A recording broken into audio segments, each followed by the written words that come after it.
வணக்கம். நல்லுணவு நம்முணவு இந்த அலைவரிசைக்கு உங்க எல்லோரையும் அன்போட வரவேற்கிறேன்.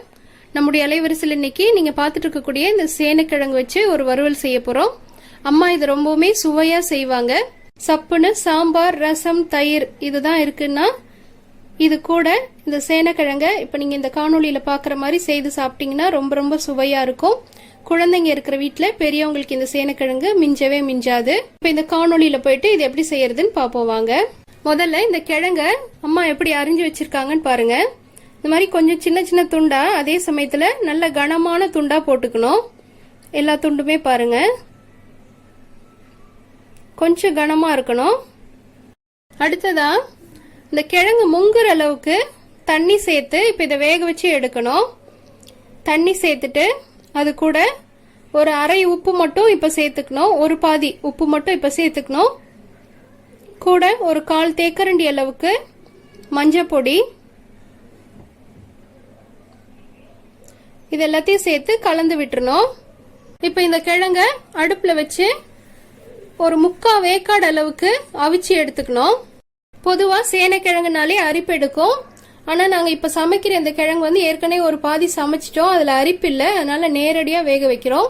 ஒருவேளை நீங்க வாங்குற கிழங்கு அரிப்பு எடுக்கும் அப்படின்னு நினைச்சீங்கன்னா புளியை கரைச்சிட்டு அந்த புளி தண்ணியில, வடிகட்டின புளி தண்ணியில இந்த கிழங்க வந்து ஒரு அரை மணி நேரத்துல இருந்து 1 மணி நேரம் ஊற வச்சு அப்புறம் அந்த தண்ணியை வடிச்சிட்டு இப்ப நீங்க பாக்குற மாதிரி இதே மாதிரி செய்து எடுத்துக்கோங்க. ஒரு 7ல இருந்து 10 நிமிடத்துக்குள்ளார இந்த காய் வந்து வெந்துடும். காய் வெந்துருச்சான்னு அம்மா பாக்குறாங்க. வெந்திருக்கு. காய் வந்து எப்படி வெந்திருக்கணும் அப்படிங்கறத இப்ப காட்டுறோம் பாருங்க. எடுத்து உடைச்சு காட்டுங்கம்மா. இந்த காய் பாருங்க இப்படி 2ஆ உடையணும், இந்த அளவுக்கு வேகணும். காயில இருக்க தண்ணி எல்லாத்தையும் ஈர்த்துட்டு வெறும் காயை மட்டும் ஒரு கிண்ணத்துல எடுத்து வச்சுக்கணும். இந்த தண்ணியை ஈர்த்து எடுத்துட்டு இந்த காயிலேயே ஒரு தேக்கரண்டி அளவுக்கு வரமிளகா பொடி, அது கூடயே கொஞ்சம் குழம்பு மிளகா பொடி, உங்களுக்கு காரம் எப்படி தேவையோ அதுக்கு தகுந்த மாதிரி சேர்த்துக்கோங்க.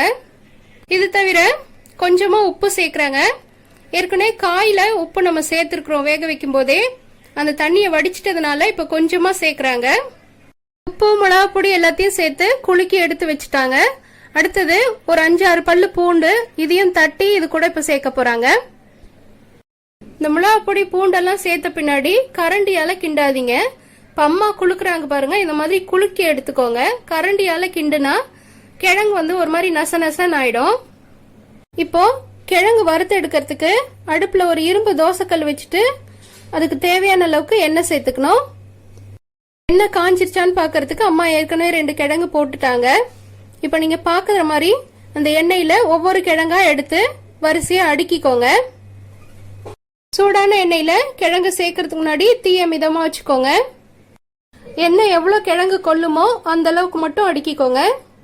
கிழங்கு நம்ம ஏற்கனவே அவிச்சு எடுத்துட்டோம், அதனால 1 நிமிடம் அளவுக்கு ஒரு பக்கம் செவந்தா போதும். உடனே திருப்பிடுங்க, இல்லைன்னா தீஞ்சு போயிடும். இந்த கிழங்கு திருப்பி போட்டு ஒரு நிமிடம் வந்து எண்ணெயில இருந்தா போதும், செவந்துடும். அப்புறம் இந்த மாதிரி நீங்க பாக்குற மாதிரி ஒதுக்கி வச்சுக்கோங்க. எண்ணெய் எல்லாம் வடிஞ்சதுக்கு அப்புறம் வேற ஒரு தட்டுல மாத்தி எடுத்துக்கலாம்.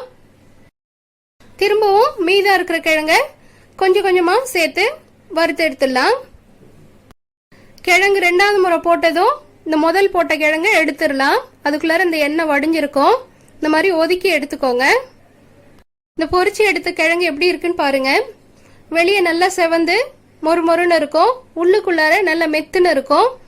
இது வந்து ரசம், சாம்பார், தயிர், எலுமிச்சை சோறு இது கூட எல்லாம் வச்சு சாப்பிட்றதுக்கு ரொம்ப சுவையா இருக்கும்.